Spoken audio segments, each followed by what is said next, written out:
இடியப்பம் வெள்ளாப்பத்துக்கு ஒரு சூப்பரான recipe ready பண்ணிடுவோமா வாங்க. அதுக்கு நாள் ராத்திரியே ஊற வச்ச பாசிப்பயிரை எடுத்து குக்கரில் கழுவி விட்டு போட்டுக்கோங்க.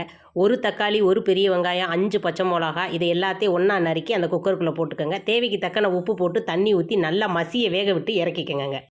அந்த பாசிப்பருப்பு குழம்புக்கு தேவையான அரப்பு எடுத்துக்குவோம் வாங்க. அதுக்கு ஒரு மூடி தேங்காய், 1 ஸ்பூன் மஞ்சப்பொடி, 1 ஸ்பூன் ஜீரகம், 1 ஸ்பூன் மிளகாப்பொடி இது 3ஐயும் நல்லா மிக்ஸ் பண்ணி நெய்ஸை அரைச்சி எடுத்துக்கோங்க பேஸ்ட் பக்குவத்துக்கு. இப்போ பாசிப்பயிறு நல்லா மசிய வெந்துருச்சு.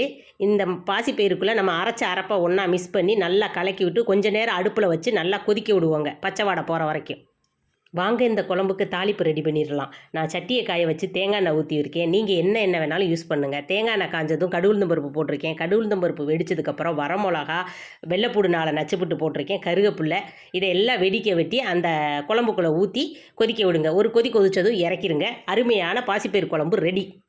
இந்த மாதிரி நீங்கள் பாசிப்பயிறு குழம்பு வச்சா ஒரு குழம்பு வச்சு 3 இதுக்கு நம்ம யூஸ் பண்ணிக்கலாம். சாதத்துக்கு, வெள்ளாப்பத்துக்கு, இடியப்பத்துக்கு, சப்பாத்திக்கு இப்படி எதுக்கு வேணாலும் யூஸ் பண்ணிக்கலாம். நீங்கள் ட்ரை பண்ணி பாருங்கள். நாங்கள் இன்றைக்கி எங்கள் வீட்டில் இடியப்பத்துக்கு தான் ஊற்றி சாப்பிட்றோம்.